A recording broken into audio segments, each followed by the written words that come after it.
Hello, I'm bringing a video today just to go over my thought process on how I go about dealing with the reinforcement skips on Wave 2 and 4. It's been requested not too often, but by a few people. I just figured I'd finally get around to showing it.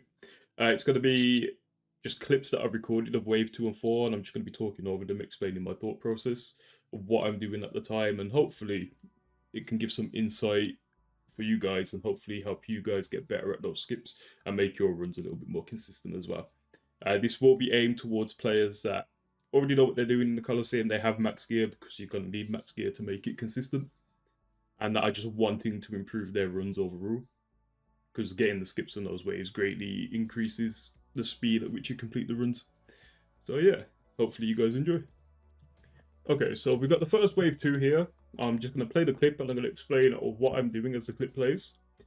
I will be utilizing what we call step unders. It's exactly what it sounds like. Step under is you step under an NPC to delay it by a tick, and we'll be doing that for the shamans on both wave 2 and wave 4. It just means you get a lot more DPS because what it lets you do, you don't have to hide behind a pillar or anything like that. And it just allows you to venator the shaman with the Fribnix. So you'll be seeing that in these clips. But that's basically what I'm doing. When you see me step under the shaman, I'm delaying it by a tick to set up an off tick so I can...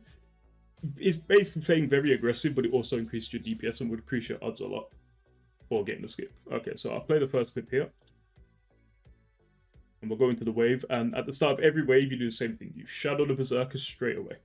And then what you see me do is I run over to the shaman, venator once, step under. And let me pause that real quick. If you attack the berserker at the first possible tick that you can, it will allow you to venator the shaman, and then you can step under the very next tick, and the shaman won't be able to hit you a second time. So that's just a good way of like mitigating damage as well. So if you attack the berserker straight away, and are able to get into the range of the shaman, you can do a venator bow, which will bounce off the Remnix, and then step under to set up your off tick. So the range is not even on screen here, but I still know that I've set up the off tick just because of the way I've started the wave. So again, we're just venaturing the shaman. This is how we just play very aggressive. We venator, we flick. The shaman's gonna die here shortly. And then what we do when in this situation, we pause it again. When the NPC, I was about to say shaman, when the NPC is so far away, so in this instance, like the shaman's in the middle of the arena and the rangers all the way to the northwest, fill in your ticks, fill in the ticks running towards the NPC with, attacking the NPC. Like in my case, it's the T-bow. One, the T-bow DPS isn't that bad, and two, it's better than just running towards it and just wasting all those ticks. So whenever something's far away, fill in your ticks with just attack whatever you can. Preferably T-bow, but you'll see me do that quite often. But yeah, so we just run over. I filled in my tick, bit of a misclick there. Filled in my tick with the T-bow, not losing any ticks. And at this point, it is literally just RNG. I've used my claw spec. Save a claw spec, like claw spec this ranger, and then you just scythe it and you hope for the best. Of course, RNG is always going to be involved, right? Like, you're always going to be relying on a bit of RNG, but that is basically the best that you can play that wave in that situation. So that was the first clip, so now I will go on to the second clip. Okay, here is clip number 2. Going to be more of the same, at least for the start of the wave, but this one does differ a bit, and I think it's very useful information to share. But again, standard, pick the invo, start the wave, shadow berserker, get it within range of the shaman, venator once, step under. We're just going to venator the shaman down. It can take some time, sometimes shamans can develop. Okay, so in this situation now, I've noticed that the Fremennik Archer has not taken that much damage. It's got quite a bit of HP left. So I'm just going to ignore that for now, and I'm going to start attacking the Javelin. I'm going to T-bow the Javelin, I'm going to run towards it. And what I'm doing is I'm bringing the Archer with me. Now the Archer is south of the Javelin, which allows me to venator bow. That is just something that's useful to do and useful to get into the rhythm of doing, rather than just turning around. Because most people probably turn around, just kill the Archer, and then continue on to just, take on the Javelin one-on-one. But if you notice that the Fremennik still got quite a bit of HP left, you can actually utilize that and get that and use that to venator off of the Javelin as well, which is obviously quite a bit more DPS than just scything. And again, just standard, I'm going to switch to my melee gear, claw, and then just scythe. And it should die, hopefully, if the scythe actually does normal damage. And there we go, that is another wave 2 skip. Okay, this is the third example. Here I actually missed a tick at the start of the wave, so what I do, rather than running over to the shaman straight away to Venator, I will then instead put a T-bow in just because that last tick at the start of the wave. Venator the shaman down like normal. I notice the archer's high HP, T-bow the javelin, run over, get rid of Venator. Start Venatoring the javelin. Sometimes the javelin can noodle like it, the Venator can noodle like it is here, so what I opt to do anyway, since the archer's low HP now, is I'll put the scythe on. If you actually swing at the archer underneath like it is here, and if you always stand on the east side of the javelin, if you got a thermic archer and you stand on the east side, the archer will always go underneath the NPC. So that what you can do here is, like you can see I'm doing, I scythe the archer here. I'm not scything the javelin, I'm scything the archer.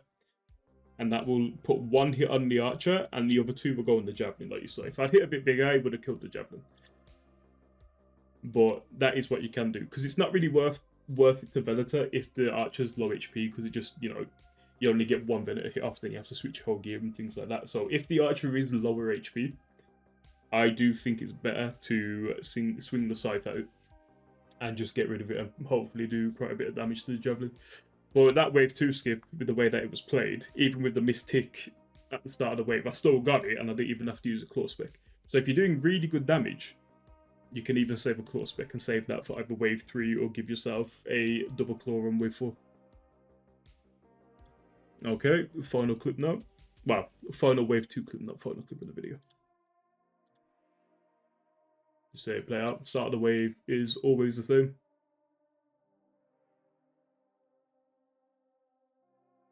See me stepping under for the off tick.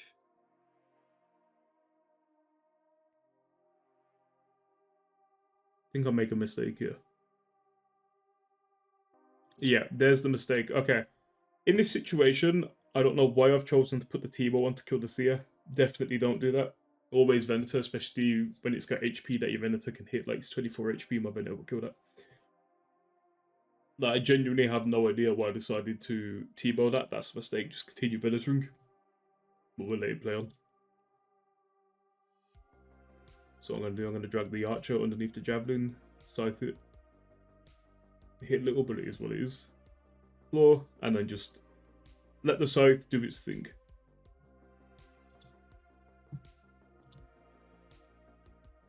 And there we go. Now, the waves won't always play out this way. You'll get bad RNG, you'll hit bad. You know, you can absolutely destroy the Fremenix. And your shaman can be super HP, and then your T-bow can noodle, scythe can noodle, claws can noodle. It can happen. You won't always get the skips. But all you can do is give yourself the best odds. And I feel like playing this way with the step-unders and playing aggressive does give you the best odds. Right, now I'm going to show wave 4. I think I only have about 3 clips for wave 4, but it's pretty much the same as wave 2. But obviously it's got a manticore involved. Okay. So this is the first clip of wave 4. Gotta let it play out and explain as it goes. Okay, it's the exact same as wave 2 in the way that you execute it, but may as well show it anyway. But again, shadow straight over to the shaman.